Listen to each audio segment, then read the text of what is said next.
할렐루야. 웨스터민스터 데일리 문답 134문입니다. 제6계명은 무엇입니까? 질문이고요. 답변은 제6계명은 살인하지 말라입니다. 이야기합니다. 오늘부터 이제 살인하지 말라고 하는 6계명으로 넘어왔습니다. 우리가 잘 봐야 됩니다. 살생금지가 아니라 살인금지입니다. 짐승을 죽이거나 육식을 금하는 것이 아닙니다. 이 계명은 사람의 생명을 특별하게 여기고 보호하기 위한 그런 명령이지요. 그 이유는 사람이 하나님의 형상으로 지음받았기 때문에 그렇습니다. 창세기 9장 6절에 다른 사람의 피를 흘리면 그 사람의 피도 흘릴 것이니 이는 하나님이 자기 형상대로 사람을 지으셨음이니라 말씀하죠. 사람은 하나님의 형상대로 지음받은 특별한 피조물입니다. 국기모독죄가 있습니다. 형법 105조는 국기, 국장 모독죄를 말합니다. 거기에는 대한민국을 모독할 목적으로 국기 또는 국장을 손상한 것 혹은 제거한 것 혹은 오욕한 자는 5년 이하의 징역이나 금고, 10년 이하의 자격정지 또는 700만 원 이하의 벌금을 물린다라고 되어 있습니다.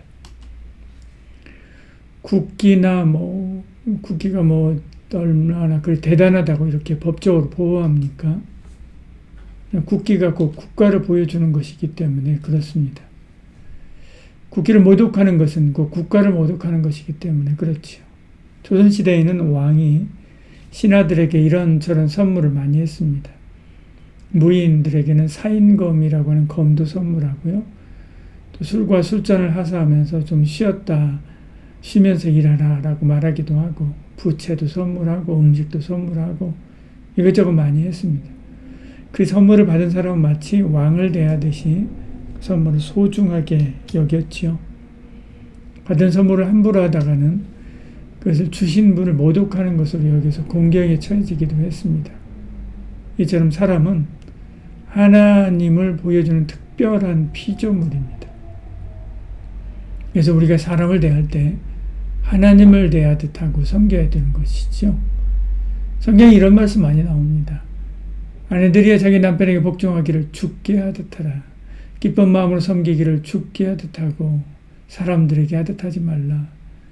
무슨 일하든지 마음을 다하여 죽게 하듯 하고 사람에게 하듯 하지 말라. 그렇게 말씀하죠. 중요한 것은 관점입니다. 관점은 우리가 세상을 보는 각도 있지요. 이 각에서 보면 이것이 보이지만 80도를 틀어서 보면 다른 것이 보이죠. 이것이 발상의 전환이고 이것이 새로움의 시작입니다. 인간은 아주 다양한 얼굴을 가지고 있습니다. 어느 각에서 보느냐에 따라 천지 차이로 달라진다는 말이지요. 볼까요? 첫째는 앞서 이야기했듯이 하나님의 형상입니다. 그래서 자기 목숨을 버려서 다른 사람을 살리는 무모한 일을 하기도 하지요. 둘째는 사람의 형상입니다. 사람다움이 무엇인가를 생각할 줄 알지요. 셋째는 짐승의 형상입니다. 우리는 동물입니다. 포유류입니다. 생존 경쟁을 위해서 친구를 배신하면서도 먹이사슬의 꼭대기를 향해 가는 것, 이 인간이지요. 넷째는 물질의 형상입니다. 인간의 몸은 70%가 물입니다.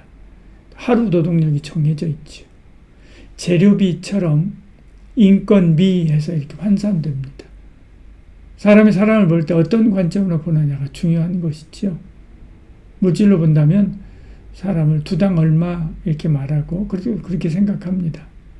심지어 장기를 적출하는 인신매매 범에게는 심장, 콩팥, 간 몇 개 이렇게 환산하지요.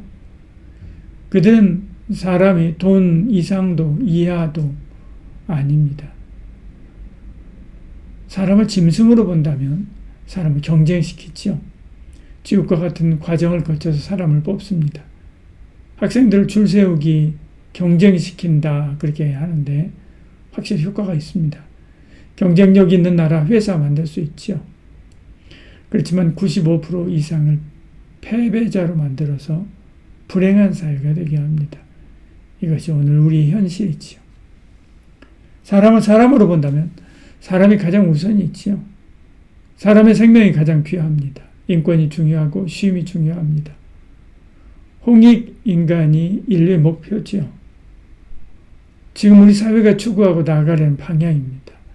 그 이상이 없습니다. 다들 행복하게 살아서 그 다음이 뭔데? 라고 물으면 말하지 못하지요. 하나님으로 본다면 하나님의 가장 우선입니다. 사람을 하나님처럼 섬기고 대하고 위하지요. 그 누구도 함부로 대할 수 있는 사람이 없습니다. 다들 행복한 사회가 되지요. 그러나 그것이 전부 다가 아닙니다. 그 다음 우리가 힘쓰고 애써야 하는 것은 하나님의 나라지요.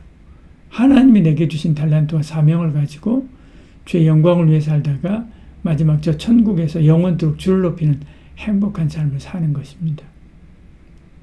사람 안에 있는 하나님의 형상을 볼 때 이 99을 내려놓고 하나를 구하러 갈 수 있는 것이지요. 그 한 사람이 전부이기 때문에 그렇습니다. 그런데 이 사람을 사람의 형상으로 본다면 절대로 99을 내려놓고 하나를 쫓아갈 수 없지요. 그래서 다수에 의해서 소수의 사람들이 희생되는 것입니다.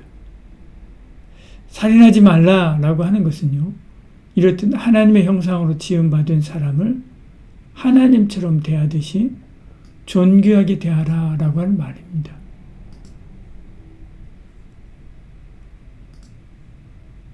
또한 사람은 하나님이 사랑하는 피조물입니다.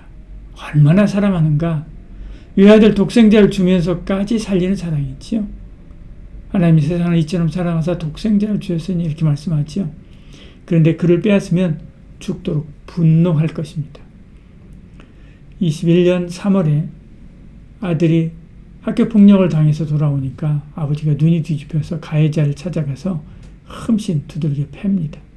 결국 그 일로 잡혔지만 집행유예를 선고받았지요.